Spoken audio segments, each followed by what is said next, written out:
Bonsoir tout le monde, bonsoir à tous frères et sœurs. Ça dépend à quelle heure que vous nous suivez. Je remets ce moment entre les mains de notre Créateur, Yeshua, Seigneur mon roi. Merci pour ce moment, ce temps de partage. Merci pour l'édification, Papa, de nos cœurs, de nos âmes. Au nom de Yeshua de Nazareth. Amen. Donc on va encore partager la parole de notre Papa. En ce temps de confinement, le Seigneur donne beaucoup de pensées, beaucoup de choses à partager. Donc on les partage par sa grâce au nom de Yeshua. Et donc aujourd'hui, juste pour témoigner, voilà, j'ai été faire quelques courses et je partageais la parole je prêchais l'évangile dans le magasin où j'étais parti faire des courses. Et je parlais à certaines personnes en leur disant simplement que il y a le coronavirus qui est là, et les gens ont pris plusieurs mesures pour contrer ce virus, voilà, fuir ce virus. On voit des gens qui ont des masques, des gants, voilà, les gens sont libres de faire ce qu'ils veulent, il n'y a pas de souci, chacun est libre, hein. Et mais un constat quand même a été fait par rapport à ça. Et le constat est que le virus, il est invisible. On ne le voit pas, le virus. Il est invisible, mais les humains prennent toutes les précautions pour que ce virus ne puisse pas les atteindre. Ils mettent des gants, ils mettent des masques. Il faut changer de vêtements apparemment. Quand on sort dehors, apparemment, il faut changer de vêtements, tout ça, pour ne pas attraper le virus. Et le monde entier est dans cet état. Et le virus, il est invisible. On ne le voit pas. Il est invisible, mais les humains croient que le virus, il est là. Parce qu'ils en voient les effets. Il tue. Il tue en masse, malheureusement. Voilà, c'est vraiment... C'est des douleurs. C'est une douleur. C'est vrai que quand il y a des morts, on ne peut pas se réjouir. On ne peut que être attristé face à ces événements qui arrivent actuellement dans le monde entier. C'est pas facile. C'est pas évident pour des familles qui ont perdu leurs proches, qui ont perdu leurs enfants, qui ont perdu leurs tantes. C'est une douleur terrible. On le conçoit. Et face à cette épidémie ou cette pandémie, on voit les mesures qui sont prises. Tout le monde entier est fermé. Tout est fermé, tout est bouclé. Et parce qu'il y a un virus qui attaque, qui est invisible. Et le constat qui est là, c'est que lorsqu'on parle du Créateur, les gens n'y croient pas. Parce qu'ils disent qu'on ne le voit pas. Et c'est bizarre. Alors que on voit les effets du Créateur, on voit sa toute puissance, on voit sa grandeur lorsqu'on contemple la création dans sa splendeur. Voilà, tu voyez ce que je veux dire? Donc, il est plus facile de croire dans un virus que l'homme puisse croire aussi au Créateur qui est aussi invisible. Les deux sont visibles. Mais l'homme a plus la foi dans ce qui est le virus qui est invisible. Et il ne croit pas qu'il a été créé. C'est une folie, c'est une folie. Il a pris toutes les mesures possibles pour déjouer les attaques de ce virus. Mais il n'a pris aucune mesure pour rechercher le Créateur. Le Créateur a été rejeté du monde entier. Le monde entier a rejeté le Créateur dans leurs entreprises, dans leur famille, dans leur cœur. Les hommes ont mis dehors le Créateur, mes amis. Ils ont mis sa parole dehors. Voyez, sous prétexte que il n'existe pas. C'est une folie, c'est faux, il est invisible, on ne le voit pas. Mais il est vivant. Quand on contemple la création, mes amis, on ne peut pas dire que cela est du hasard. Il est vivant. Donc prenons aussi les mesures, mes amis, frères et sœurs, chers hommes, chères femmes, pour rechercher ce Créateur. Parce qu'il va se révéler à nous. Voyez. Et on voit que l'homme tient sa vie. L'homme a peur de mourir. Parce que l'homme, mes amis, lorsqu'il est face à la mort, il perd ses moyens. Et on remarque une chose, c'est que tout le monde est fermé. Et les stars, et les pauvres, et les riches, et les moins riches. Tout le monde est fermé. Alors que je me dis une chose là. Ceux qui adoraient les stars, ceux qui adoraient les chantres, les footballeurs, ceux qui adoraient je ne sais pas quelle star que toi qui n'est pas converti, quelle star que tu as, mais ta star est fermée. Ta star est fermée. Et à travers ce message, on veut vraiment que tu puisses prendre conscience qu'il y a quelqu'un qui n'est pas confiné. Il y a la star des stars, le roi des rois, ton créateur qui n'est pas fermé, il est vivant. Il est vivant et il t'attend, tu as juste à l'invoquer, tu as juste à crier à lui, il va venir à toi. Parce que tu es une perle, parce que tu es sa perle, parce que tu es précieuse, tu es précieux devant ses yeux, tu vois. Et il est ressuscité des morts, il est vivant. Et ce soir, en fait, aujourd'hui, ce jour-là, on va parler de la toute-puissance de Yehoshua HaMashiach, la toute-puissance de Jésus-Christ. Voilà pourquoi il ne faut pas douter. Ne doute pas, toi qui es enfant du Seigneur, qui a peur. Ne doute pas, toi qui trembles, parce que nous servons le Tout-Puissant, celui qui a la toute-puissance. Et c'est lui qui nous a rachetés à un grand prix, frères et sœurs. Voyez, c'est magnifique. On va parler de Yeshua. On est fermé, mais on va parler de Yeshua. On va parler de Yeshua pour que des âmes puissent entendre. C'est souvent quand on est confiné, là, c'est là que on va chercher la vérité. On va chercher à entendre la parole qui peut encore être propagée. Car bientôt la parole se fera très rare. Donc pendant qu'il fait encore un peu jour, ben, nous partageons la parole. On va prendre alors on va prendre Jean. Alors Jean chapitre 21. Jean chapitre 21 au verset 25. Vous voyez? Alors, mais il y a encore beaucoup d'autres choses que Yehoshua a faites. Si on les écrivait une à une, je ne pense pas que le monde même pourrait contenir les livres qu'on écrirait. En gros, là, on parle de tout ce que on aurait pu écrire dans un livre de ce que Yeshua a fait pendant son passage de 33 ans dans ce bas monde. Il a fait des choses, ça dépasse l'entendement. C'est juste pour dire que ce n'est pas un homme normal, ce n'était pas un humain normal. Il est plus qu'un homme. On va voir un peu tout ce qu'il a fait sur terre. Donc, en voyant tout ce qu'il a fait sur terre, mes frères et sœurs, on ne peut que se réjouir d'être en Mashiach, d'être caché en Mashiach. Voyez? Donc, ceux qui ne sont pas encore cachés en Mashiach, eh ben, c'est le moment de venir à lui, de rentrer en lui pour bénéficier de sa toute puissance qui va te couvrir. Donc là, en fait, on voit dans ce passage que tout n'a pas été écrit. Donc ce que nous avons dans la Bible, du passage de Yeshua dans ce bas monde, ben, c'est pas comparable à tout ce qu'on aurait pu mettre. Il a fait tellement de choses, tellement de miracles, tellement de prodiges. Il est l'amour personnifié. Il est l'amour parfait. Waouh! Quel amour il est! Quel amour il est, Yehoshua de Nazareth. Et il veut te remplir de lui. Il veut te combler, toi qui entends ce message. Tu vois? Donc, n'aie pas peur de coronavirus. N'aie pas peur de la frayeur qui frappe le monde actuellement. Parce que Yeshua, ben, ça a été, dans sa parole, toutes ces choses ont été annoncées. Donc il suffit de plonger son regard dans sa parole pour pouvoir avoir cette assurance. Même toi qui es chrétien, même toi qui as déjà cru en lui, pourquoi as-tu peur? Pourquoi doutes-tu? N'est-ce pas? Sa parole le dit, qu'il est tout puissant. Tout puissant. Voyez? Et on va continuer dans Romains. On va prendre Romains chapitre 11. Romains chapitre 11. Voilà, on y arrive. Romains chapitre 11 au verset 4. Voyez? Alors, on va le lire. Au verset 1er, on va commencer au verset 1er. Je demande donc Elohim, a-t-il rejeté son peuple?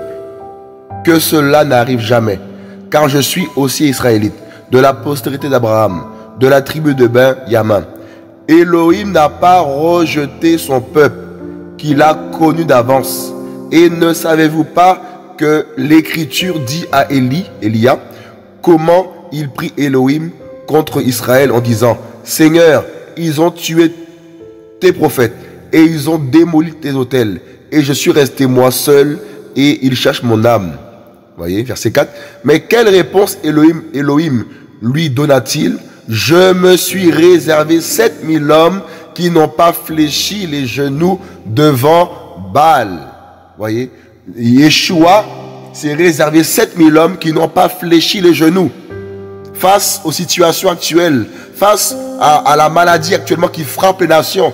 Le Seigneur a un peuple qui n'a pas fléchi les genoux dans l'esprit. Voyez, il a un peuple qui est à la brèche, il a un peuple qui craint son nom, qui espère en lui. Nous savons que tout ce qui se passe actuellement, c'est écrit. C'est une colère actuellement qui est en train de frapper le monde. Mes frères, chers hommes, chères femmes. Le Seigneur est en train d'interpeller nos cœurs. Il est en train de traverser les nations, mes frères, mes amis. C'est terrible. Le Créateur commence à parler. Et l'homme est effrayé. L'homme se cache, mes frères. C'est terrible, c'est terrible, terrible, terrible, terrible. L'homme commence à se cacher. L'homme commence à trembloter. Il commence à comprendre que là, c'est chaud, c'est terrible. Combien se moquent de la parole? Combien se moquent du Créateur, mes amis? Voilà pourquoi c'est dans ce temps-là, c'est le temps de la foi. C'est le temps de crier à Yeshua. Il s'est réservé 7000 hommes qui n'ont pas fléchi les genoux devant Baal, devant le monde, devant le péché, devant la maladie, devant la peur, devant mes amis, tout ce qui se passe actuellement. Ils n'ont pas fléchi les genoux. Yeshua, un peuple qui a confiance en lui, qui a confiance en sa parole, en sa prophétie, la prophétie de la parole, de la Bible. Yeshua, un peuple qui prie. Yeshua, un peuple qui a la brèche. Yeshua, un peuple qui, malgré les tempêtes, est en train de persévérer. Et nous sommes de cela. Tu es de cela. Voilà pourquoi nous devons croire en sa toute-puissance. On ne doit pas douter en la toute-puissance de notre maître. Nous avons de l'assurance en notre maître, Yeshua. 7000 hommes. Vous voyez, en gros, par là, on voit qu'il y a un reste. C'est terrible, hein? Donc, il y a un petit reste dans le monde d'hommes et de femmes qui n'ont pas fléchi les genoux. Parce qu'ils ont eu la révélation de leur Créateur. Ils ont la révélation de Yeshua. Ils connaissent Yeshua. Ils voient Yeshua. Ils se sanctifient. Et quand tu te sanctifies, tu n'as pas peur. Parce que tu sais que tu suis ton Créateur. Tu es dans la crainte de son nom. Donc il te garde. Il te garde. Il te garde. Il nous garde. Oh! C'est magnifique, hein, cette assurance-là. Notre assurance, c'est pas le vaccin. Notre assurance, c'est pas le masque. Notre assurance, c'est pas les gants. Notre assurance, c'est pas l'homme. Hein. Là, c'est chacun pour soi. Là. Voilà pourquoi tout homme là, il doit savoir avec qui il a affaire. S'il connaît Yeshua, s'il connaît pas Yeshua. Et si tu connais pas Yeshua, mes amis, c'est chaud. Hein. C'est terrible. C'est la dépression, c'est la folie. Voilà pourquoi nous là, les enfants d'Elohim, nous ne fléchissons pas les genoux. Parce qu'il nous a touchés. Waouh! Et il veut toucher encore. Il veut te toucher à travers ce message. Il veut t'interpeller à travers ce message. Il faut te réveiller. Il faut te réveiller. Homme, femme, tu dois te repentir et accepter Yeshua dans ton cœur. C'est ça la solution. Ce n'est pas avoir peur. Ce n'est pas sillonner les chaînes de télé pour savoir s'il y a une solution qui a été trouvée. Parce qu'après ce virus, il y a encore d'autres chaos qui arrivent pour information. Ce n'est que le début. C'est écrit dans la parole. Ce monde est fini. Voilà pourquoi toi qui entends, tu dois te repentir simplement et accepter le Tout-Puissant, Yeshua. Yeshua. Il est tout-puissant. Waouh. Merci Yeshua. Il est magnifique. On va prendre encore notre passage pour nous encourager, pour nous montrer la toute-puissance de Yeshua. La toute-puissance de Yeshua. Oh, l'Inama. Il est tout-puissant. Tout-puissant. C'est-à-dire qu'il n'y a rien qui peut résister au nom de Yeshua. Rien ne peut résister à la parole de Yeshua. Sa parole elle est forte.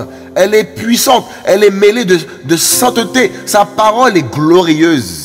Voilà pourquoi tu dois t'approprier cette parole, t'approprier ton Créateur. Tu dois le chérir, tu dois l'adorer, tu dois te soumettre à sa parole parce qu'il a des choses à te communiquer, cette assurance à te communiquer, cette foi inébranlable à te communiquer. Et la foi, nous dit la parole, triomphe de ce monde. Où est ta foi, mon frère, ma soeur? Où est ta foi? Dans quoi as-tu mis ta foi ces dernières années? En quoi as-tu mis ta foi? Cher chrétien, c'est le temps de comprendre que ce n'est pas le temps du bâtiment. Yeshua n'est pas dans le bâtiment. Yeshua t'appelle à aller. Yeshua t'appelle à sortir de ta brique, de ta prison. Il t'appelle à aller dehors. Mes amis, c'est un gros coup de pied que le Seigneur est en train de mettre ici, mes amis. C'est un gros coup de pied qu'il met dans la fourmilière pour réveiller aussi son peuple qui s'est endormi dans le système religieux. Le système religieux. Le Seigneur t'attend à aller prier pour les malades. Le Seigneur t'attend à aller dehors proclamer la parole. Qu'as-tu fait de l'évangile? Qu'as-tu fait de la révélation que tu as reçue de Yeshua? Qu'as-tu fait, mon frère, ma soeur? C'est terrible. Matthieu 14. Matthieu 14, à partir du verset 22. On va le prendre. Là, on voit que Yeshua a marché sur les eaux. Beaucoup se moquent de cela. On a vu dans le monde, les gens se moquent. Beaucoup se moquent. Oh, il a marché sur les eaux. On se moque de Yeshua. Combien se moquent de Yeshua? Mais c'est ce qu'il a accompli là, mes amis. C'est phénoménal. C'est phénoménal ce qu'il a accompli. Il a marché sur les eaux. Donc on voit verset 22. Et immédiatement, Matthieu 14, 22. Et immédiatement après, Yeshua força ses disciples à monter dans le bateau et à passer avant lui de l'autre côté, pendant qu'il renverrait les foules. Et après avoir renvoyé les foules, il monta sur une montagne pour être à part afin de prier. Vous voyez, la prière. Donc on voit, sans la prière, il n'y a pas de réveil. Sans la prière, il n'y a pas de miracle. Sans la prière, on ne peut pas vivre aussi la gloire de Yeshua. Combien veulent vivre la gloire de Yeshua, mais ne passent pas du temps dans la prière? Combien veulent, mes amis, manifester les choses du Seigneur Yeshua, voir des âmes touchées, voir des âmes guéries, mais ne sont pas dans la prière. Ils sont dans les choses futiles de la vie. Ils ne prient pas. Et Yeshua, on voit pas là qu'il était dans la prière. Il était sur la montagne. À chaque fois que Yeshua faisait quelque chose, une œuvre, des prodiges, tout ça, il allait sur la montagne. Il se retirait pour aller à la montagne, aller à la prière. Un enfant du Seigneur doit prier. Dans ce temps de confinement, il faut passer du temps dans la prière. Du temps et du temps dans la prière. Parce qu'il y a une œuvre de l'Esprit que le Seigneur est en train d'opérer. Mais beaucoup sont distraits malheureusement. Beaucoup sont fixés sur ce qui se passe sous le monde. Il y a un virus qui frappe la terre. Oui, malheureusement, Yeshua, sa parole s'accomplit. Mais le chrétien, celui qui a la révélation de Yeshua, ne doit pas commencer à pleurer comme le monde pleure. Ce n'est pas le moment de commencer à pleurer comme le monde pleure. Ça veut dire que de ne pas commencer à t'effrayer. Car nous avons prêché ces choses. On t'a prêché ces choses, que la fin, il y aurait ci, la fin, ceci. Eh bien, aujourd'hui, beaucoup commencent à perdre la foi. Beaucoup commencent à se refroidir. Voyez? Et c'est terrible. Quel exemple nous aurons pour le monde? Quel exemple pour les inconvertis? Quel exemple pour ceux à qui on a prêché aussi la parole? Quel exemple? C'est terrible. Voilà pourquoi nous devons ne pas craindre. Nous ne craignons pas. Si tu commences à craindre, si tu avais déposé ton épée, ton armure, eh ben, c'est le moment de reprendre ta ceinture. C'est le moment de se rhabiller. Voyez?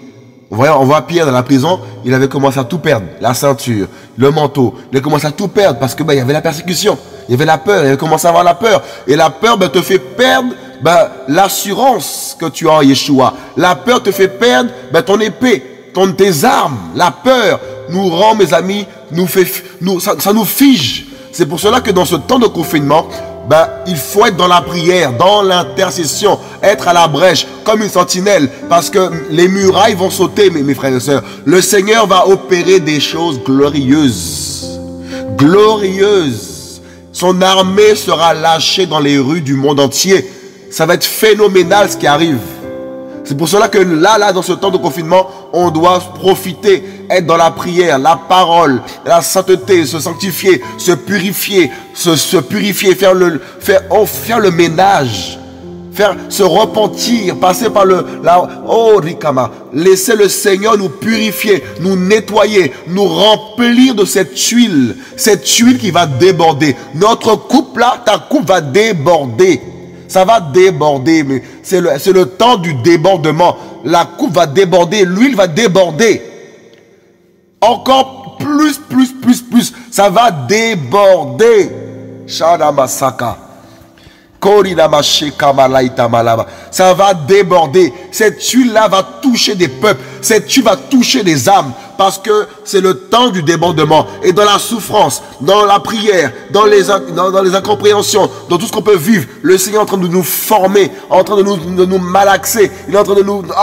l'huile va déborder. L'huile va déborder. Cette huile sainte. Et nous serons insaisissables. Parce que lorsque quelqu'un est huilé, lorsque Yeshua nous huile, nous devenons insaisissables. On ne pourra pas nous attraper, on ne pourra pas nous comprendre. Parce que lorsque quelqu'un glisse de partout, voilà, on ne comprend plus. Eh bien, c'est ça l'église de Yeshua. Elle est huilée, elle est en feu, elle est dans le lot, elle est dans la puissance, elle est dans l'amour, elle est réveillée, elle est debout et elle va pour Yeshua. Yeshua, il s'est retiré pour prier. Et à chaque fois qu'il ressortait de la prière, c'était des choses glorieuses. En fait, Yeshua nous montrait par là que, en tant qu'enfant du Seigneur, il faut prier. Il nous a montré l'exemple parfait. Il faut prier. Malheureusement, quand tu commences à prier, quand les chrétiens, pour la plupart, commencent à prier, ça commence à bâiller. Ça nous arrive tous. Voilà pourquoi il faut se faire violence. Quand la fatigue veut arriver, quand la distraction veut arriver, il faut se lever. Il faut se discipliner, mes frères et sœurs. La discipline dans la prière, la discipline dans la parole, la discipline dans l'obéissance. Il faut être discipliné parce que Yeshua veut se servir des hommes qui sont disciplinés. Et il priait. Le soir étant venu, il était seul. La communion, vous voyez, la relation. Il y a la communion fraternelle, mais aussi le seul à seul, le cœur à cœur avec Yeshua. Et c'est dans le seul à seul là que Yeshua te communique des choses. Dans le seul à seul là qu'il te communique sa pensée, sa parole, les stratégies. Voyez, c'est terrible. Il était seul, mais le bateau déjà au milieu de la mer était battu par les flots, car le vent était contraire. Et vers la 4e veille de la nuit, Yehoshua alla vers eux, marchant sur la mer, et ses disciples, le voyant marcher sur la mer, furent troublés et dirent: c'est un fantôme. Et dans leur frayeur, ils poussèrent des cris. Mais Yeshua leur dit immédiatement: ayez confiance, c'est moi, n'ayez pas peur. N'ayons pas peur, ayons confiance, mes amis, mes frères et sœurs, ayons confiance. Ayons confiance. Confiance en celui qui est vainqueur. Oh, magnifique. Sa parole est magnifique. Voyez, il a marché sur l'eau. Voyez, la toute puissance de Yehoshua. La toute puissance de Yehoshua. Pourquoi doutes-tu? Pourquoi doutes-tu? Il est tout puissant. Et au verset 32, on va parler encore que Yeshua, il est tout puissant vraiment. Il se fait adorer et il dit rien. Waouh! Verset 32. Et quand il fut monté dans le bateau, le vent s'apaisa et ceux qui étaient dans le bateau vinrent et l'adorèrent en disant: tu es vraiment le fils d'Élohim. Ils l'ont adoré, hein. Donc ils l'ont adoré. Donc si on a adoré Yeshua, il est qui? Parce que dans un certain passage, il dit, il y a que Elohim qu'il faut adorer. En gros, que le Créateur qu'il faut adorer. Dans certains passages, il dit ça. En fait, il montre par les faits. En fait, il fait l'équilibre à chaque fois. En même temps, il nous montre l'exemple qu'en gros, si les gens veulent nous acclamer, si on veut nous acclamer par rapport à ce qu'on peut faire pour le Seigneur, il faut dire aux gens, mais il faut adorer le Seigneur. En gros, il montrait par là qu'il faut rendre gloire au Seigneur, pas à l'homme. Voyez? Donc c'est aussi un exemple. C'est pour ça que des fois, il disait ça. Et là, il dit clairement, ben là, carrément, il se laisse adorer. Yeshua se laisse adorer. Waouh! C'est terrible. Et on reprend Matthieu 14 toujours, au verset 15. Voyez? Et comme il se faisait tard, ses disciples vinrent à lui et lui dirent, ce lieu est désert et l'heure est déjà avancée. Renvoie les foules afin qu'elles aillent dans les villages pour s'acheter des vivres. Vous voyez, les disciples encore là. Là, les disciples, ils n'ont pas la foi. Là, les disciples, là, il n'y a pas beaucoup de nourriture. Et là, ils commencent à douter. Bon, on fait un système D. Mes amis, il n'y a pas de système D avec Yeshua. Avec Yeshua, c'est la foi. Et la parole nous dit que tout est possible à celui qui croit. Là, ils n'ont pas cru. Là, ils disent clairement, ce lieu est désert et l'heure est avancée. Renvoie les foules afin qu'elles aillent dans les villages. Ils oublient avec qui ils sont, mais ils oublient avec qui ils marchent. Voilà pourquoi beaucoup de chrétiens oublient avec qui ils marchent. Avec qui tu marches, chrétien? Oublies-tu avec qui tu marches? Qui t'a enrôlé? En qui t'as cru? Si tu ne sais pas en qui t'as cru, ben, ta vie chrétienne sera dans la faiblesse, dans la peur. Tu ne pourras pas expérimenter les choses du Seigneur. Pourquoi? Ben, il y a la peur, il y a le mépris aussi. On ne doit pas mépriser le Seigneur. Sa parole nous dit qui il est. Vous voyez? Il est tout puissant. Regardez tout ce qu'il a fait. Là, on est au pain. Tout à l'heure, on a vu qu'il a marché sur l'eau. Là, maintenant, on est au pain. Il a multiplié les pains. Et là, les disciples voulaient carrément le dire à Yeshua. Bon, on fait notre système parce que là, c'est compliqué. Voilà, c'est compliqué, on fait autre chose. C'est comme là, dans ce temps de maladie. Ben, c'est la confusion, même chez beaucoup de chrétiens. Ils oublient que c'est Yeshua qui tient l'âme de tout ce qu'il vit. C'est lui qui tient l'âme de tout ce qu'il vit. Notre vie ne nous appartient plus. Comme le dit dans 1 Corinthiens 6, 9 là-bas, que nous sommes, nos vies lui appartiennent. Voyez, nos vies appartiennent à Yeshua et on a été rachetés à un grand prix. C'est lui qui tient nos vies entre ses mains. C'est terrible quand même, hein? En tout cas, la parole, ça édifie. La parole, ça fortifie énormément. Il dit, renvoie les foules afin qu'elles aillent dans les villages pour s'acheter des vivres. Mais Yeshua leur dit, ils n'ont pas besoin de s'en aller. Donnez-leur vous-même à manger. C'est comme s'il y a un malade qui arrive aujourd'hui là. Un malade qui est malade du coronavirus, qui te demande peut-être la prière. Tu vas faire quoi? Va voir le 115 ou le 15, appelle l'hôpital. Ou vas-tu prier pour lui parce que tu as reçu l'onction, tu as reçu le don de guérison. C'est à ce moment-là qu'il faut commencer à expérimenter les choses du royaume. La grâce que Yeshua a déposée dans l'église, dans ses enfants. En gros, c'est comme si on peut dire, il y a un malade vient te voir. Un malade vient nous voir, on dit au malade, non, tu sais, c'est contagieux. Si tout le monde a prié le malade là, toi qui as Yeshua, qu'est-ce qu'il faut faire? Le renvoyer ou lui donner Yeshua en priant pour lui pour qu'il reçoive la guérison, que tu puisses prier pour sa délivrance, sa guérison et que cette maladie le quitte son corps. Et Yeshua leur dit, donnez-leur vous-même à manger.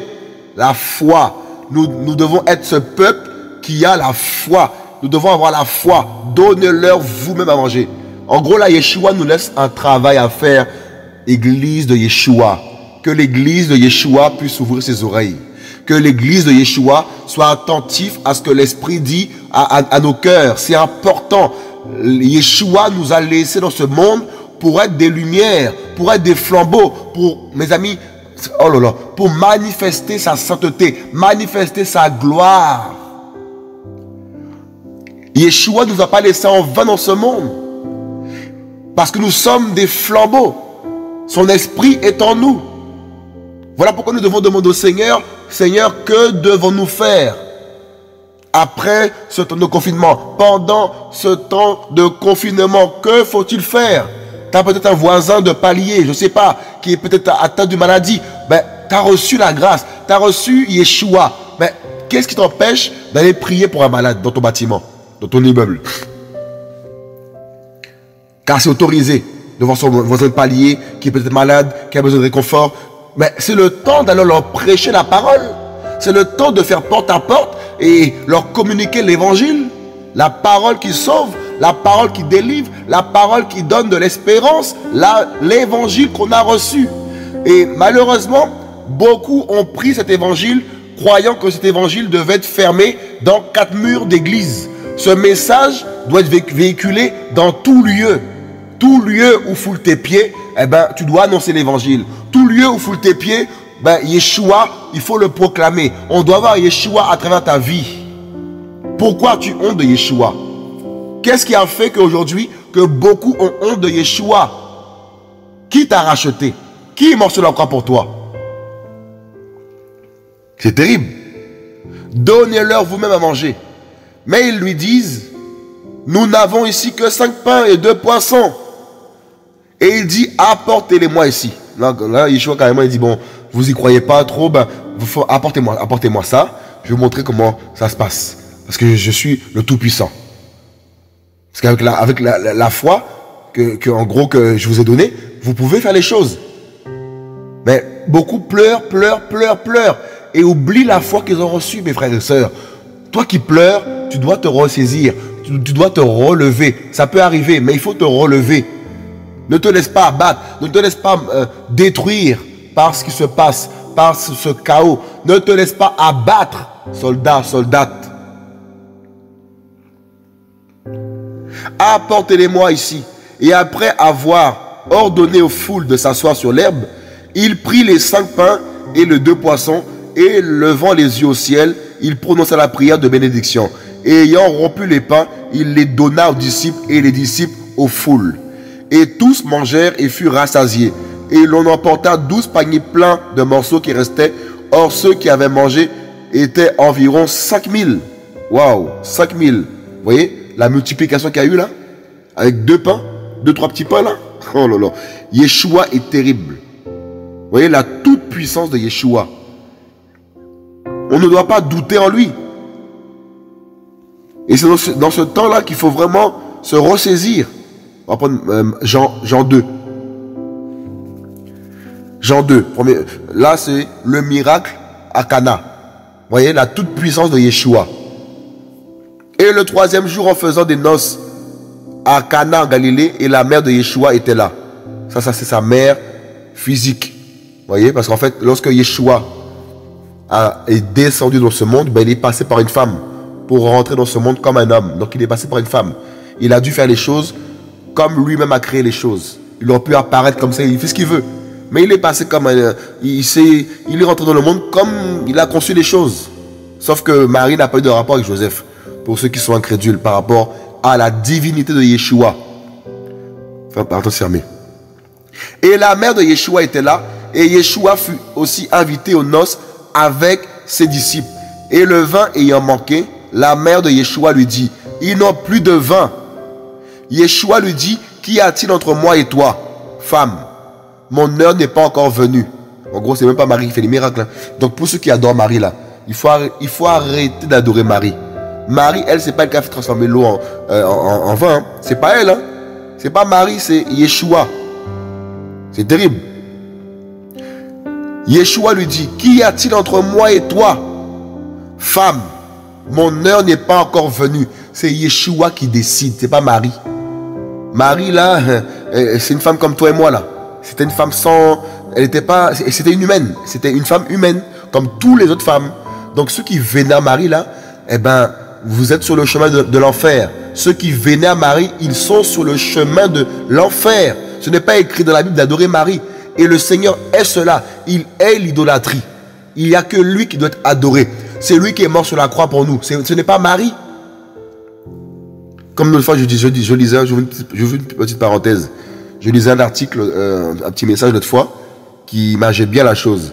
C'est comme si toi, tu vas chez un médecin, et tu ne feras pas la porte du médecin, et la secrétaire te dit, non, non, non, le médecin n'est pas là, il y a sa mère. Est-ce que tu vas rentrer pour te faire soigner par la maman? Ou tu attendras le médecin qui a le diplôme? Eh bien, je crois que tout le monde attendra que le médecin vienne pour être soigné par le médecin qui a le diplôme, et non être soigné par quelqu'un qui n'a aucun diplôme. En gros, c'est Yeshua qui est mort sur la croix pour nous. C'est lui qui a vaincu la mort, c'est lui qui a versé son sang sur la croix et qui a dit, Père, pardonne-leur. C'est lui qui pardonne les péchés, c'est pas Marie. Donc là, les catholiques, là, il faut arrêter de prier Marie. Marie, c'est ça, la Marie que vous adorez là, c'est la reine du ciel. Et ça, c'est un démon. Oh oui, ça, c'est un démon que les catholiques adorent. L'idolâtrie. Donc il faut vous repentir pour être sauvé. Si vous mourrez catholique, ben c'est l'enfer, c'est clair. La parole est claire, on va arriver tout à l'heure. Yeshua est clair dessus. Donc beaucoup me diront, je juge, je suis méchant, mais c'est la parole qui le dit. Si tu meurs catholique, tu ne vas pas au paradis, tu vas en enfer. C'est terrible. Parce que ce n'est pas Marie qui est morte sur la croix pour toi. Là, tu as appris un autre chemin, le chemin de Marie. Or, la Bible nous dit que c'est Jésus, Yeshua, qui est le chemin, la vérité et la vie. Voyez? Et Yeshua dit, au verset 4, « Qu'y a-t-il entre moi et toi, femme? Mon heure n'est pas encore venue. » Verset 5, « Sa mère dit au serviteur, « Tout ce qu'il vous dira, faites-le. » Voyez? Donc, c'est qui commande là? C'est pas Marie, hein? Là, c'est Yeshua qui commande. Yeshua, c'est lui qui décide. Donc, il faut faire tout ce qu'il dit. Donc, il dit, il ne faut pas adorer les statues, adorer les mastaillés. Il faut adorer lui seul. Il a dit à Thomas dans Jean 14 que moi, le Père, nous sommes un. Eh bien, il faut croire en lui. Ah oui, il faut croire en lui. Yeshua. Après, chacun fait comme il veut. Mais c'est après que les comptes se feront. Nous, on dit simplement la vérité. Après, on dira qu'on est méchant ou pas. Ça, c'est pas notre souci. Nous, on prêche la vérité. On prêche la saine doctrine. Ce que la parole nous enseigne et pas autre chose. Verset 6.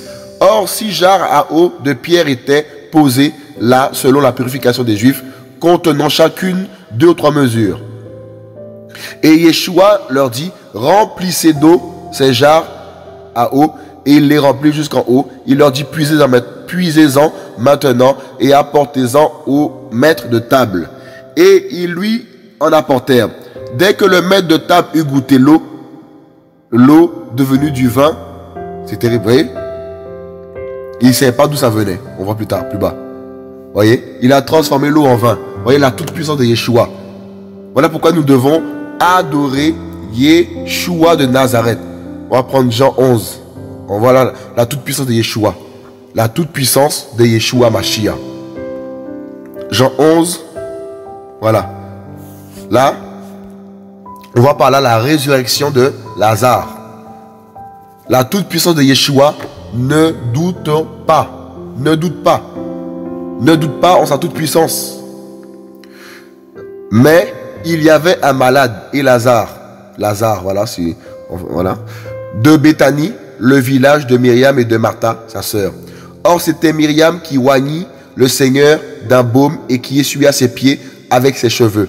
Son frère et Lazare étaient malades. Les sœurs envoyèrent donc vers lui pour lui dire, « Seigneur, voici que celui que tu aimes est malade. » Mais Yehoshua, l'ayant entendu, dit, « Cette maladie n'est pas la mort, mais elle est pour la gloire d'Élohim, afin que le Fils d'Élohim soit glorifié par elle. » Car les hommes devaient voir que Yeshua, c'est vraiment l'envoyé du Seigneur, l'envoyé de Yeshua, d'Élohim. Qu'il n'est pas comme tous les autres. Il est différent de tous les autres prophètes. Tous les autres prophètes qui ont foulé la terre n'ont pas fait ce que Yeshua a fait. Voilà pourquoi c'est lui qu'il faut suivre. C'est ce prophète-là. Ce prophète-là qui est sans péché. Ce prophète qui a plusieurs fonctions. Waouh, il est magnifique. Or, Yeshua aimait Martha et sa sœur et Lazare. Ayant donc appris qu'il était malade, il resta encore en effet 2 jours à l'endroit où il était. Alors il dit à ses disciples, retournons en Judée. Les disciples lui disent, Rabbi, les Juifs tous récemment cherchaient à te lapider et tu y vas encore? C'est un malade Yeshua. Vous voyez la folie de Yeshua. Et Paul aussi avait cette folie-là.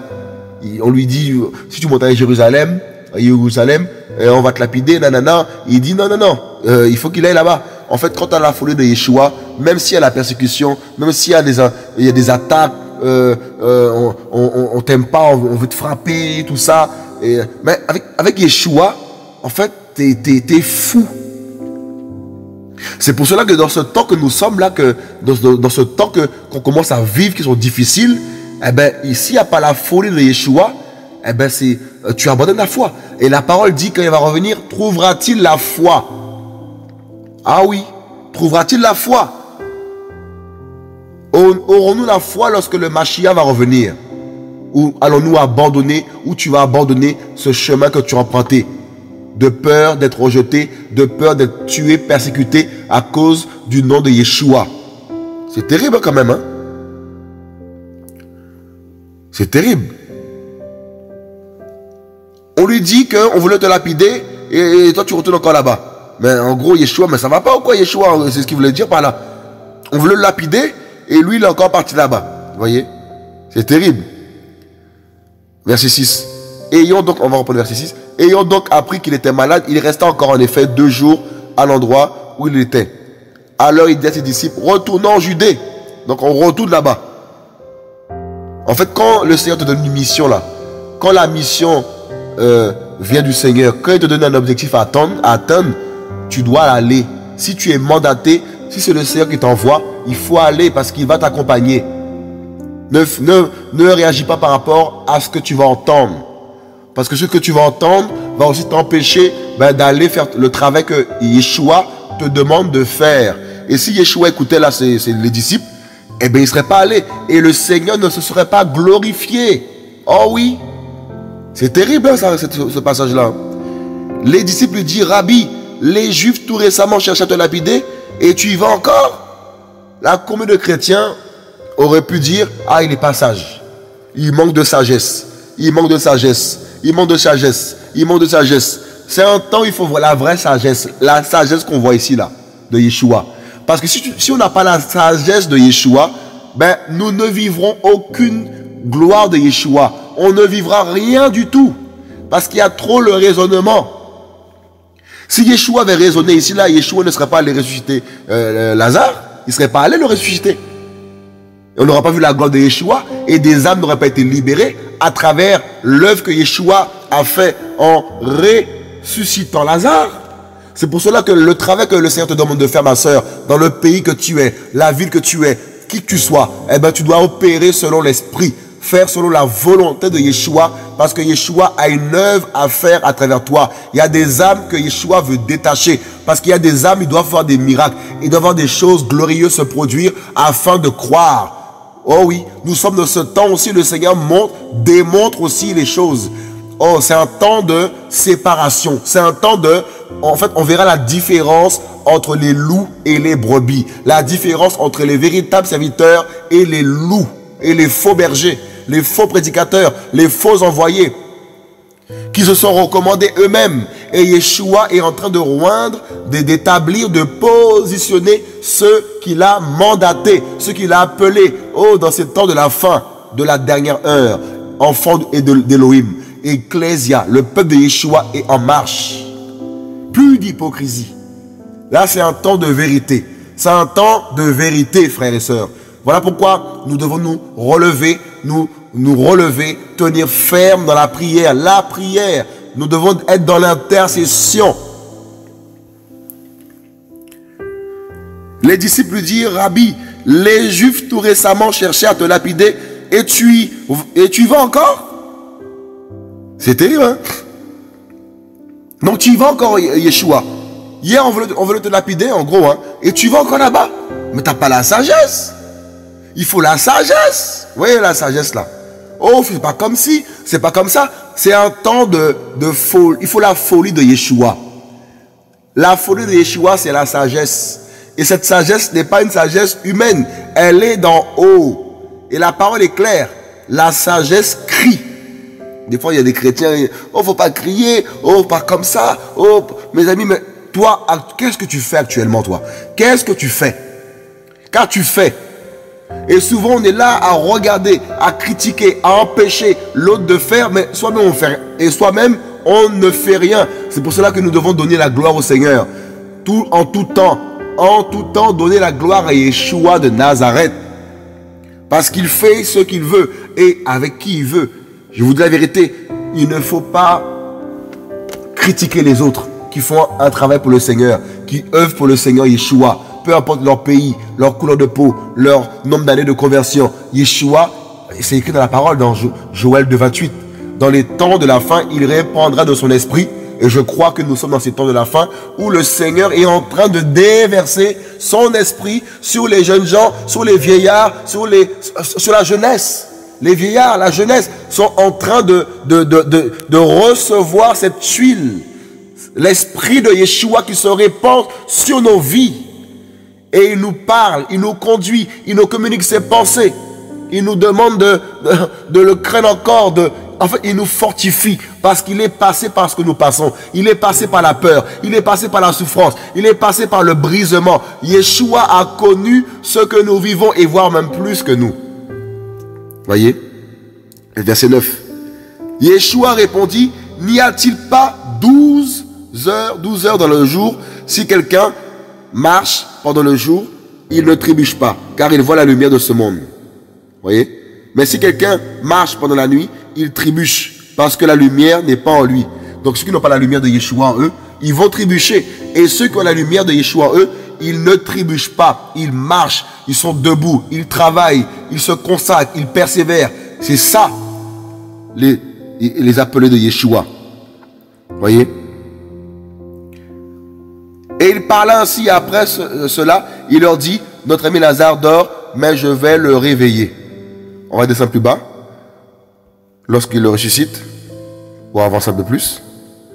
Yeshua dit, ton frère ressuscitera. Donc l'assurance là. Voyez? Il dit clairement là, ton frère ressuscitera. Martha lui dit, je sais qu'il ressuscitera à la résurrection au dernier jour. Voyez le doute. Elle marche avec la vie. Mais le doute est là.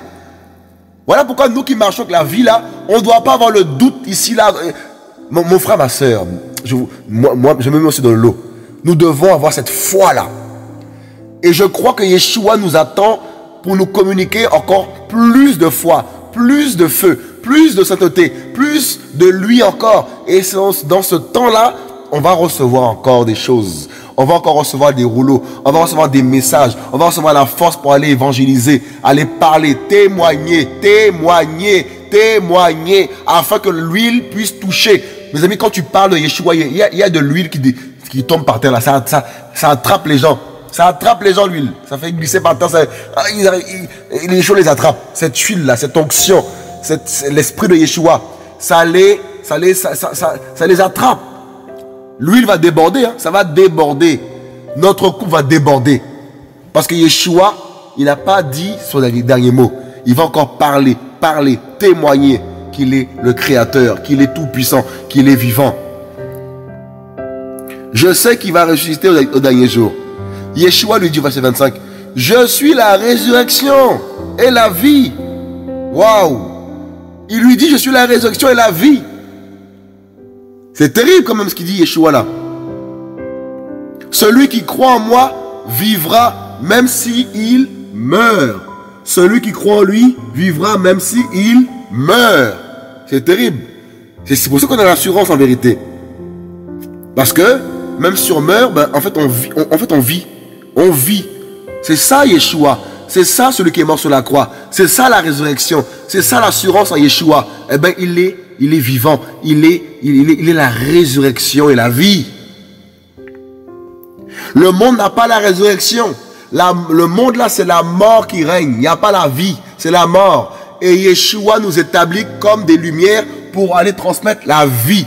La vie, la santé, l'assurance, l'espérance à travers le message de l'évangile. Waouh, c'est magnifique la parole du Seigneur. La parole, c'est de l'eau. Ça nous fait du bien cette eau-là. Et quiconque vit et croit en moi ne mourra pas à jamais. Crois-tu cela? Elle lui dit, oui Seigneur, je crois que tu es le Mashiach, le fils d'Élohim qui vient dans le monde. Et ayant dit cela, elle s'en alla et appela secrètement Myriam, sa sœur, en disant, le docteur est ici et il t'appelle. Verset 29. Et celle-ci, l'ayant entendu, se leva promptement et vint vers lui. Or, Yeshua n'était pas encore entré dans le village, mais il était au lieu où Martha l'avait rencontré. On va sauter un petit peu. On va sauter. Verset 44. Alors, au verset 48, 43 plutôt. Et ayant dit cela, ces choses, il cria d'une grande voix. Et Lazare sort dehors. L'autorité de Yeshua, la toute-puissance de Yeshua. Donc la mort n'a pas pu le retenir. Vous savez, la mort là, c'est la mort quand même là qu'on parle là. Donc, qu'est-ce qui est... c'est terrible. Coronavirus et la mort, quand tu meurs, en fait, le cas le plus désespéré pour le monde, c'est la mort. Donc, Yeshua, là, a réveillé le mort. Donc, Yeshua est capable de guérir les malades du coronavirus. Corona, cette maladie, cet esprit-là qui frappe les gens. Le Seigneur peut épargner son peuple, délivrer des malades de cette maladie. Et je le crois, que le Seigneur va permettre que son peuple puisse prier pour les malades, afin que ces malades soient guéris et que ces malades se rendent compte que leur confiance doit être mise non dans le monde, non dans l'argent, non dans les stars, mais leur confiance doit être mise dans la parole, dans son Créateur. Je le crois. Qui peut le permettre. Que des malades de cette maladie-là soient guéris, délivrés. Donc là, il dit, et Lazare sort dehors. Alors le mort sortit, ayant les mains et les pieds liés. Et ça fait 4 jours qu'il était mort. Hein. On le voit un peu plus haut. C'est terrible. On le voit un peu plus haut. On le voit un peu plus haut. Tac, tac, tac. On le voit un peu plus haut. Qu'en fait, ça fait 4 jours qu'il était mort. 4 jours. 4 jours qu'il était mort. Et Yeshua lui a dit de sortir. Donc là, tout s'est remis en place. Le corps a commencé à revivre. Le sang a commencé à recirculer. Le cœur a commencé à rebattre. Parce que la vie, la perfusion divine, la vie divine commençait à toucher, à affecter ce corps.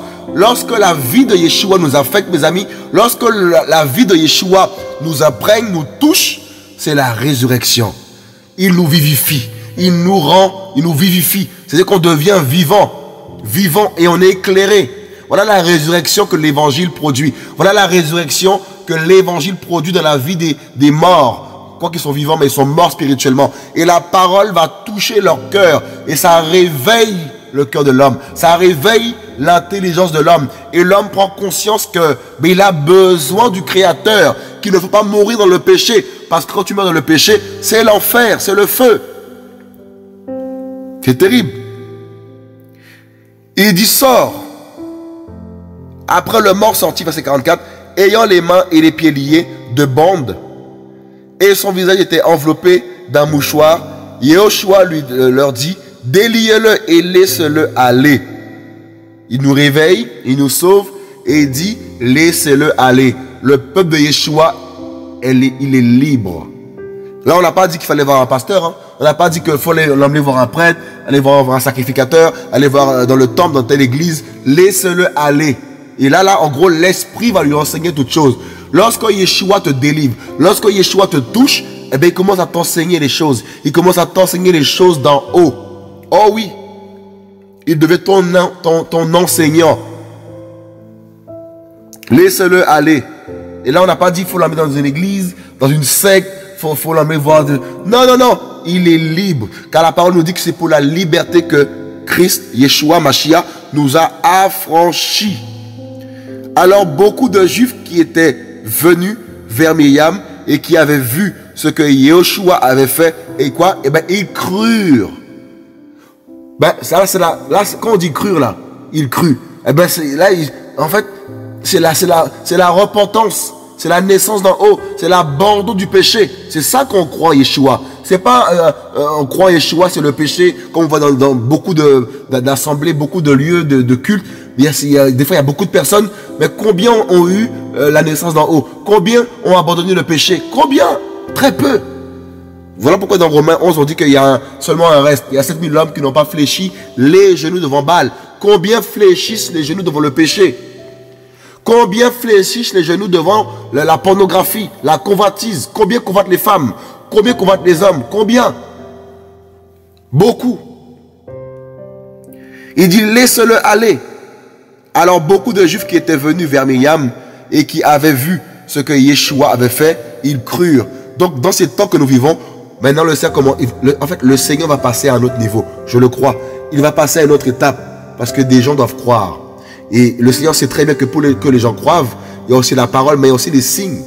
Et c'est écrit dans la parole que ceux qui ont cru, il y aura des signes, et en fait, qui va les accompagner. Des miracles et des signes, des prodiges accompagneront ceux qui auront cru. Cru comment? Eh bien, qui ont cette foi inébranlable, cette connaissance de Yeshua. Mais quelques-uns d'entre eux allèrent vers les pharisiens et leur dirent les choses que Yeshua avait faites. Voilà. Combien vont retourner voir leur pasteur, retourner dans leurs églises, dans leurs sectes, et ils ne vont pas suivre Yeshua. Ben, c'est souvent comme ça. Beaucoup vont voir les miracles. Beaucoup vont voir ce que le Seigneur va faire. Beaucoup voient déjà ce que le Seigneur opère. Mais combien sont retournés dans leur secte? Beaucoup. Voyez? Et c'est terrible. Voyez, là, on a vu la résurrection de Lazare. Tout à l'heure, on a vu, il a marché sur l'eau. Voyez? Il est magnifique. On va prendre Jean 9. Jean 9. Jean, chapitre 9. On va y aller. Tac, tac, tac. Jean, chapitre 9. Et là, en fait, voilà. Là, on voit que Yeshua va guérir quoi? Un aveugle. Un aveugle né. Voyez, on va le lire. Et en passant, il vit... En fait, on voit tout ça. En fait, ce partage-là, c'est pour que tous, nous puissions avoir la confiance en Yeshua, en fait, en vérité.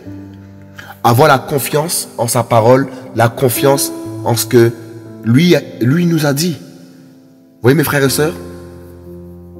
Ayons confiance, mes frères et sœurs. Ayons confiance. C'est la confiance qu'on doit avoir en Yeshua. Verset 1.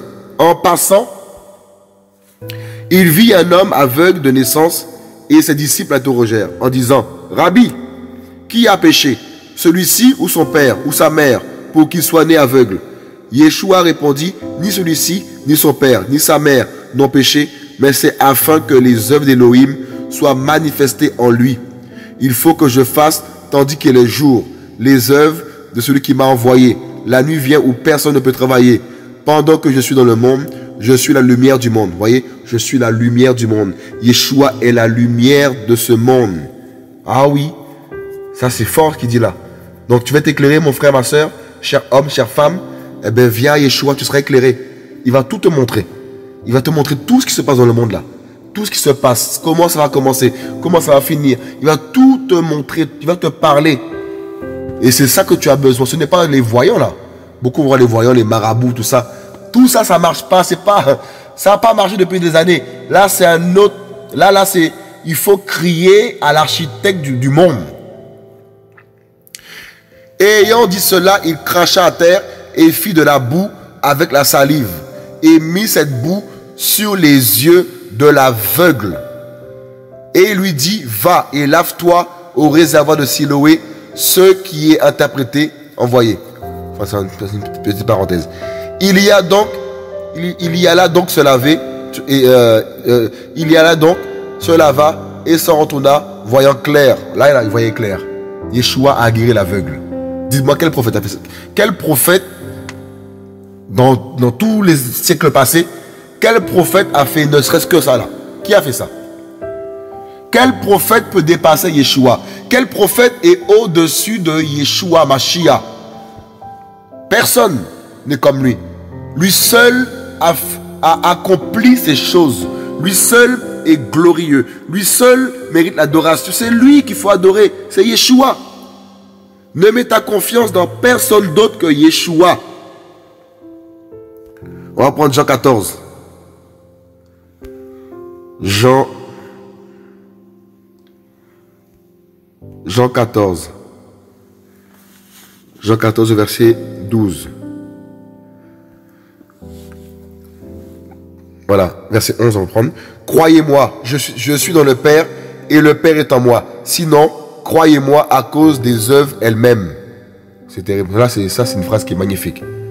Vous croyez pas en moi? Eh bien, il leur dit, croyez aux œuvres. Croyez aux œuvres que je fais. Les morts, ils ressuscitent. Les malades sont guéris. Voilà, les aveugles voient. Je marche sur l'eau. Mais croyez aux œuvres.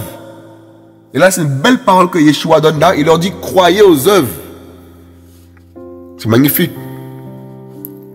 Je suis dans le Père et le Père est en moi. Sinon, croyez-moi à cause des œuvres elles-mêmes. Waouh. Verset 10, on va monter tout verset 10. Ne crois-tu pas que je suis dans le Père et que le Père est en moi, les paroles que je vous dis, je ne les dis pas de moi-même, mais le Père qui demeure en moi est celui qui fait les œuvres. C'est le Père qui fait ses œuvres à travers nos vies, à travers nos âmes, à travers son peuple. C'est le Père lui-même qui opère. Nous sommes comme des gants entre ses mains et nous sommes comme des gants en vérité. Et il fait son travail, il fait son œuvre. Et c'est lui qui fera. On ne doit même pas s'inquiéter pour quoi que ce soit. Voyez, on ne doit s'inquiéter pour quoi que ce soit. Je vous une parenthèse. On a vu avec Isaac dans la Bible. Le Seigneur dit à Abraham de lui offrir son fils unique. Abraham, il a obéi. Abraham, tellement qu'il aimait, il aimait Yeshua, il aimait tellement Yeshua, Yahweh, Elohim, avant qu'il se manifeste, c'était Elohim. Il aimait tellement Elohim qu'il a... Ok, il est parti. Il allait sacrifier son fils sur le mont Moria. Il allait sacrifier son fils. Et au moment qu'il allait le faire, le Seigneur lui dit stop. C'est-à-dire que le Seigneur peut nous demander de faire quelque chose et tout de suite après il nous dit de ne pas le faire. En fait, il fait ce qu'il veut. Yeshua fait ce qu'il veut. Croyons en lui. Voyez. Au verset 12. Amen, amen. Je vous dis, celui qui croit en moi fera les œuvres que je fais. Ça c'est une belle parole, ça. Il fera les œuvres que j'ai fait. Faisons-nous les œuvres que Yeshua a fait?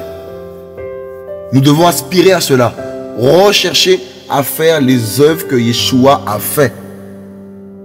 Dans ces temps de la fin, nous devons rechercher à faire les œuvres qu'il a fait. Afin d'être un bon disciple, nous devons marcher comme Yeshua a marché. On ne peut pas se dire être chrétien, être croyant à Yeshua et que on fait aucune œuvre, on fait aucune œuvre. Aucune œuvre se fait. Et nous avons la foi en Yeshua. Qu'avons-nous fait? Que faisons-nous pour notre Créateur, notre Yeshua? Que faisons-nous? C'est terrible. Et il en fera de plus grandes que celle-ci, parce que je m'en vais au Père. Donc dans ce temps de crise que nous passons là, il a dit le Seigneur, nous ferons de plus grandes œuvres que lui. De plus grandes, parce qu'il s'en va au Père. Et maintenant, on a son esprit en nous. Donc forcément, on fera de plus grandes œuvres que lui. Comme il le dit. Et il en fera de plus grandes que celle-ci. Parce que je m'en vais au Père. Voyez? Parce que je m'en vais au Père. Donc on va par là que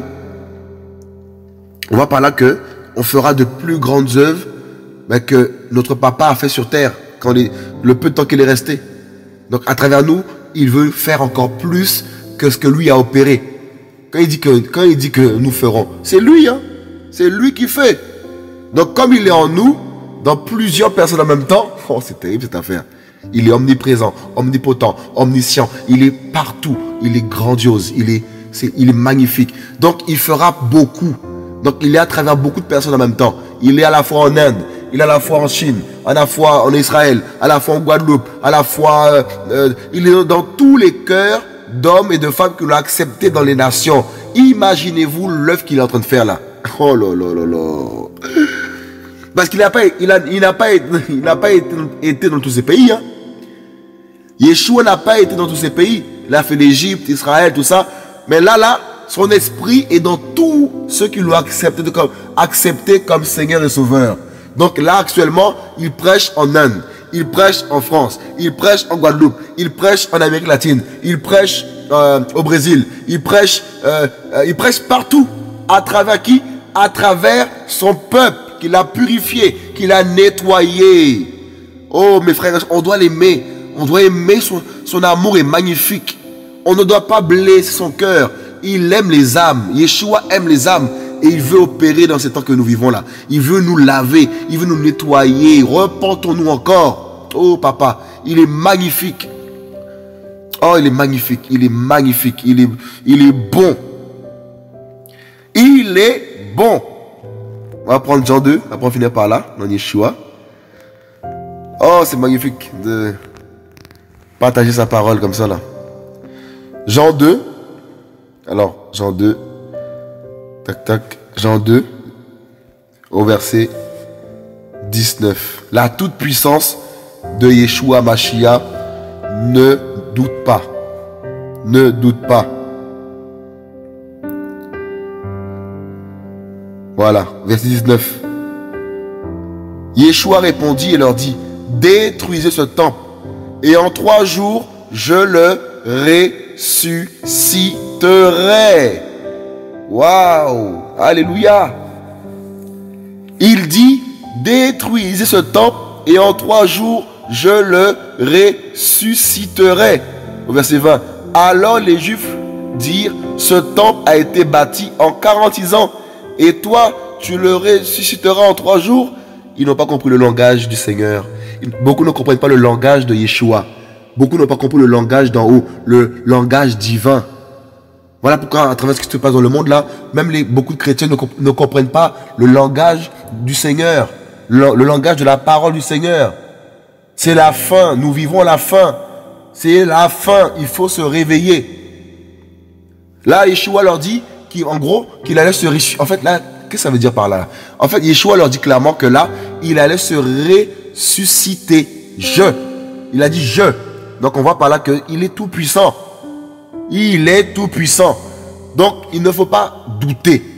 Il faut comprendre le langage de Yeshua. Nous sommes dans un temps de la fin. Nous sommes à la fin. Il faut se dépouiller. Il faut se dépouiller. Dépouille-toi, homme, femme. Dépouille-toi du péché. Abandonne le péché. Abandonne le monde. Abandonne les œuvres de ce monde. Car Yehoshua arrive. Yehoshua arrive. Il lance un cri. Le Seigneur lance un cri. Il revient. Il revient. Sors du mélange. Sors du mélange. Tu es mélangé. Sors du mélange. C'est la fin. C'est la fin. Yeshua revient. La trompette va retentir. Après cette maladie qui frappe le monde, il y aura encore d'autres événements qui vont foudroyer le monde, qui vont choquer le monde. Et Yeshua avertit, il avertit, le temps ne sera plus comme avant. C'est notre époque qui arrive. Repentez-vous, repentez-vous. Le jugement arrive. Sortez du mal, sortez de la manière de penser mondaine. Il faut penser comme Yeshua, penser comme le ciel, penser comme le royaume de Yeshua. C'est l'heure de se réveiller. Réveille-toi, homme, femme. C'est la fin.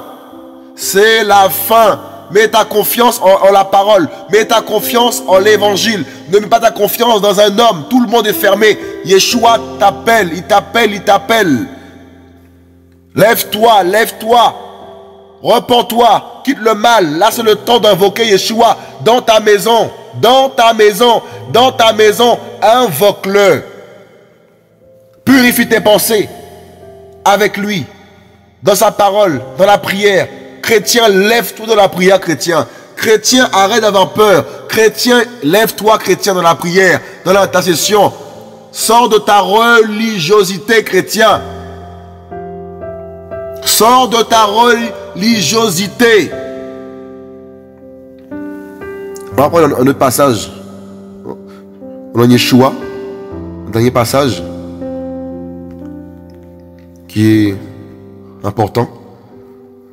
Un dernier passage dans Acte 19. C'est un passage que le Seigneur veut vraiment nous partager. Et chez les chrétiens actuellement, je vous dis, c'est vraiment la pensée que j'ai eue par rapport à ça. Beaucoup de chrétiens n'ont pas connu Yeshua en vérité. Beaucoup de chrétiens font semblant en fait, beaucoup n'ont pas connu le Père. Beaucoup n'ont pas connu le Père. Et c'est dans ce temps actuellement que ces choses-là se révèlent. Beaucoup ont aimé plus l'argent que le Père. Beaucoup ont aimé plus leur système d'église, de religion, d'une parenthèse, que le Père. Beaucoup ont prêchent Yeshua, mais ne connaissent pas Yeshua. Voilà pourquoi il y a mes amis, cette peur, c'est la confusion, c'est la crise actuellement. parmi beaucoup de chrétiens parce qu'ils n'ont pas connu le Seigneur. Ça a pratiqué le péché dans les coulisses. Et aujourd'hui, on voit les choses sont de plus en plus révélées. Dans ces temps que nous sommes, c'est là où le Seigneur va démontrer qui sont ses enfants, qui ne sont pas ses enfants. C'est dans ce temps actuel-là. Et au verset 13, mais quelques-uns, ça c'est les fils de Séva, mais quelques-uns d'entre les Juifs, exorcistes, ambulants, entreprirent de prononcer le nom du Seigneur Yeshua. Vous voyez? Donc des hommes, des femmes, là c'est des hommes comme ça, ils ont entrepris de prononcer le nom de Yeshua. Comme aujourd'hui, beaucoup prononcent le nom de Yeshua, Jésus. Pour ceux qui ne savent pas qui est Yeshua, c'est Jésus. Beaucoup de chrétiens, beaucoup d'hommes ont commencé à prononcer Yeshua, ont commencé à prendre la Bible pour prêcher, pour s'enrichir, pour faire de l'argent. Mais ils ne connaissent pas Yeshua. Parce que beaucoup de gens aujourd'hui, c'est l'argent que les gens donnent à beaucoup qui ne travaillent pas. Et malheureusement, ils se font avoir. Et beaucoup ont pris le nom de Yeshua pour faire un business. On voit sur les t-shirts, des fois, on voit des gens marquer Jésus. Qui t'a dit que Yeshua voulait marquer son nom sur un t-shirt? Et les gens aujourd'hui, ils vendent ça. C'est ça le pire. C'est pas mauvais. Mais qu'est-ce que tu fais avec ça là? Qu'est-ce que tu fais avec le nom de Yeshua sur ton t-shirt? Tu vends le nom de Yeshua. Tu vends. Ce n'est pas normal. Fils de Séva, ça. Mais quelques-uns d'entre les Juifs plutôt, exorcistes ambulants, entreprirent de prononcer le nom du Seigneur Yeshua sur ceux qui étaient possédés d'esprits mauvais. Voyez? En disant, nous vous conjurons par ce Yeshua que Paul prêche. C'est terrible. Là, en gros, ils allaient prêcher, ils allaient chasser les démons avec le nom que Paulos prêchait. Alors qu'ils n'ont pas connu ce nom. Comme beaucoup le font aujourd'hui. Ça veut chasser les démons, ça veut prêcher dans les rues, dans les trains, partout. Mais ils ne connaissent pas Yeshua. C'est pour cela que beaucoup sont dans le péché après. Beaucoup sont dans le trouble. Parce qu'ils ne connaissent pas Yeshua. Ils font les choses mais ils ne connaissent pas Yeshua. Ils ne savent pas qui est ce Tout-Puissant. Ils ne connaissent pas. Ils n'ont aucune vie avec lui. Ils ne savent pas qui il est. Ils n'entendent pas la voix du Seigneur. Alors que la parole dit que mes brebis entendent ma voix. Et quand on entend la voix du Seigneur, on le suit. On le suit.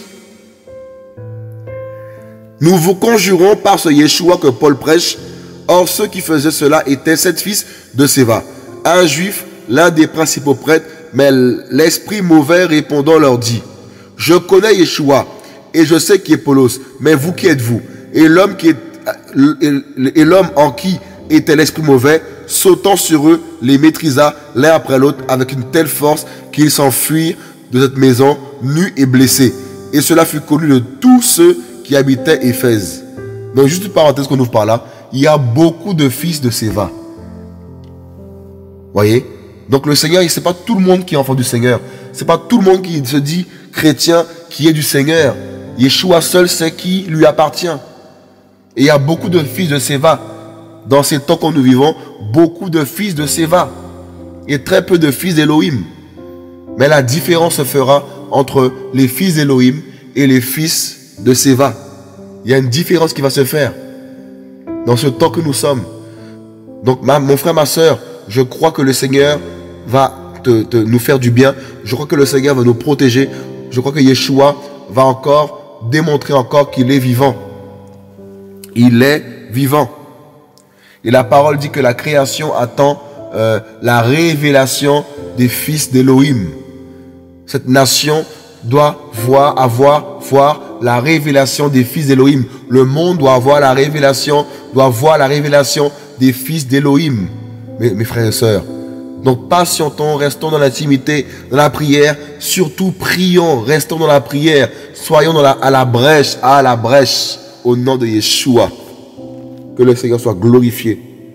Soyez levés. Alléluia.